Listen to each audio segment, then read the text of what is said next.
প্রিয় শিক্ষার্থী বন্ধুরা, আশা করি আপনারা সবাই ভালো আছেন। আমি ফুটার অংশটির কোডিং করে ফেলেছি। চলুন আমরা এখন বাকি কাজগুলো করি। প্রথমে আমরা এটাকে হেডার ফুটার আলাদা করে নিতে চাচ্ছি। সো আমাদের একটা এখান থেকে হবে হচ্ছে হেডার। সো আমরা এখানে করছি পিএইচপি গেট হেডার। সো আমরা এটাকে দিয়ে দিব হেডার পিএইচপিতে, এবং এইটুকু হচ্ছে আমাদের ফুটারের কন্টেন্ট। সো এখানে দিয়ে দেব ফুটার, আর এইখানে আমরা পরে কাজ করতেছি। সো এখন ফুটার পিএইচপিতে ফুটার অংশটুকু দিয়ে দিলাম।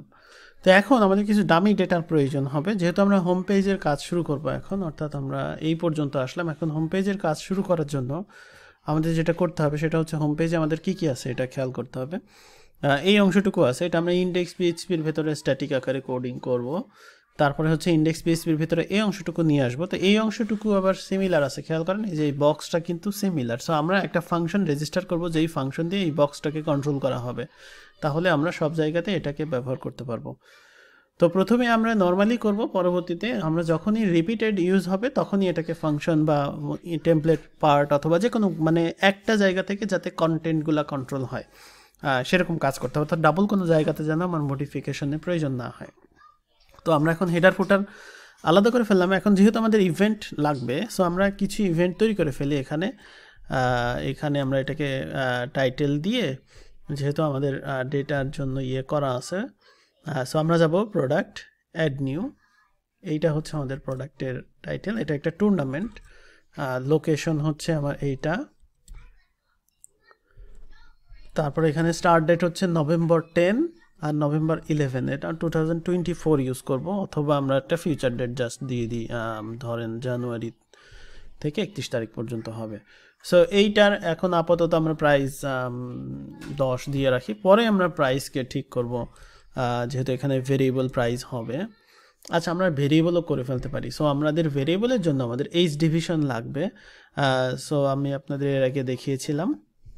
এখন আমরা যাব হচ্ছে এখানে একটা অ্যাট্রিবিউট তৈরি করব, এইচ ডিভিশন।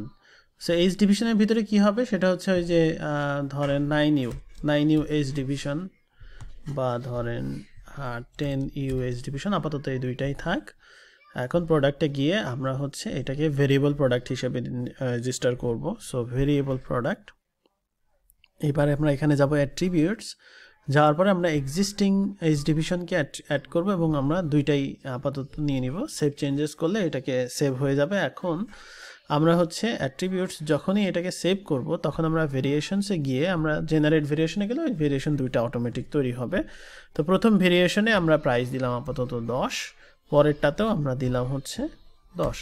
এখন আমরা পরেরটাতে ধরেন দিলাম 20, যাতে আমরা প্রাইস ডিফারেন্সটা দেখতে পারি। এখন আমরা এখানে যাব হচ্ছে প্রোডাক্টের ফিচার্ড ইমেজ সেট করার জন্য। তো ফিচার্ড ইমেজের জন্য আমরা এখন হচ্ছে এখান থেকে এই ইমেজটা যেটা আছে সেই ইমেজটাকে আমরা এক্সপোর্ট করে নিব জেপিজি আকারে। সো আমরা এখানে ডেস্কটপে এক্সপোর্ট করি টুর্নামেন্ট 1, 2, 3 এভাবে আমরা এটাকে স্টোর করব। সো জাস্ট আমরা এখন টুর্নামেন্ট 1 নিয়ে আসি। সো এইটা আমরা এখন দিয়ে দিলাম। বর্ডার সহ আসলো কি না, বর্ডার সহ ছাড়া দরকার, যাই হোক আমাদের পরে এটাকে চেঞ্জ করতে পারবো। সো এখন আমরা ডুপ্লিকেট করে করে এখানে কিছু টুর্নামেন্ট অ্যাড করব, তারপরে অ্যাড করব কিছু লিগ, এরপরে কিছু ক্যাম্প। সো এটা আমি অফলাইনে অ্যাড করে ফেলবো। এরপরে আমাদের দরকার হবে হচ্ছে এটাকে HTML এ প্রথমে কোড করা, একদম স্ট্যাটিক, তারপরে আমরা রিফ্রেশ দিব, দিয়ে সেটাকে ডাইনামিক করে ফেলবো। তো HTML এর সেটাকে কোড করার জন্য আমাদের এই ইমেজটার প্রয়োজন হবে, আর এইগুলো আমরা থিম অপশনে পরবর্তীতে দিয়ে দিতে পারবো, যাতে করে ইউজার চাইলে চেঞ্জ করতে পারবে। যেমন ব্যানার নামে আপাতত সেভ করছি, চাইলে এখনই দিয়ে দিতে পারেন। সো আমাদের থিম অপশনে কি কি জিনিস চেঞ্জ হবে, যেমন দেখেন হোম পেজের একটা সেটিংস হবে, যেহেতু আমরা এখানে এলিমেন্টর বা অন্যান্য কোনো এডিটর ব্যবহার করছি না।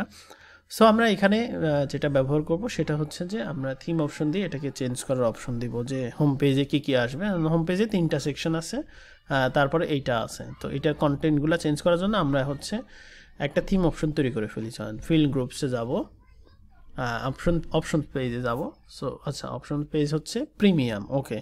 সো আমরা এখন আপাতত স্ট্যাটিকই তৈরি করি, যেহেতু আমরা ACF Pro ইউজ করব না, বা করতেও পারি, আপনারা দেখা যাচ্ছে নিয়ে নিলেন। কারণ আমাদের অপশন স্পেস পরবর্তীতে লাগবে। আচ্ছা, আপাতত আমরা স্ট্যাটিক তৈরি করে ফেলি, পরবর্তীতে আমরা এটাকে ডাইনামিক করে ফেলবো। সো HTML CSS এটা কোডিং করা আমি এখন দেখাতে চাচ্ছি না, কারণ আমি এটা করে ফেলবো। আমি আপনাদের এটা আপনারা নিজেরাও করতে পারবেন, আমি জাস্ট ডাইনামিক করাটা আপনাদের দেখাবো। তো আজকের ভিডিও এ পর্যন্তই, সবাই ভালো থাকবেন, আল্লাহ হাফেজ।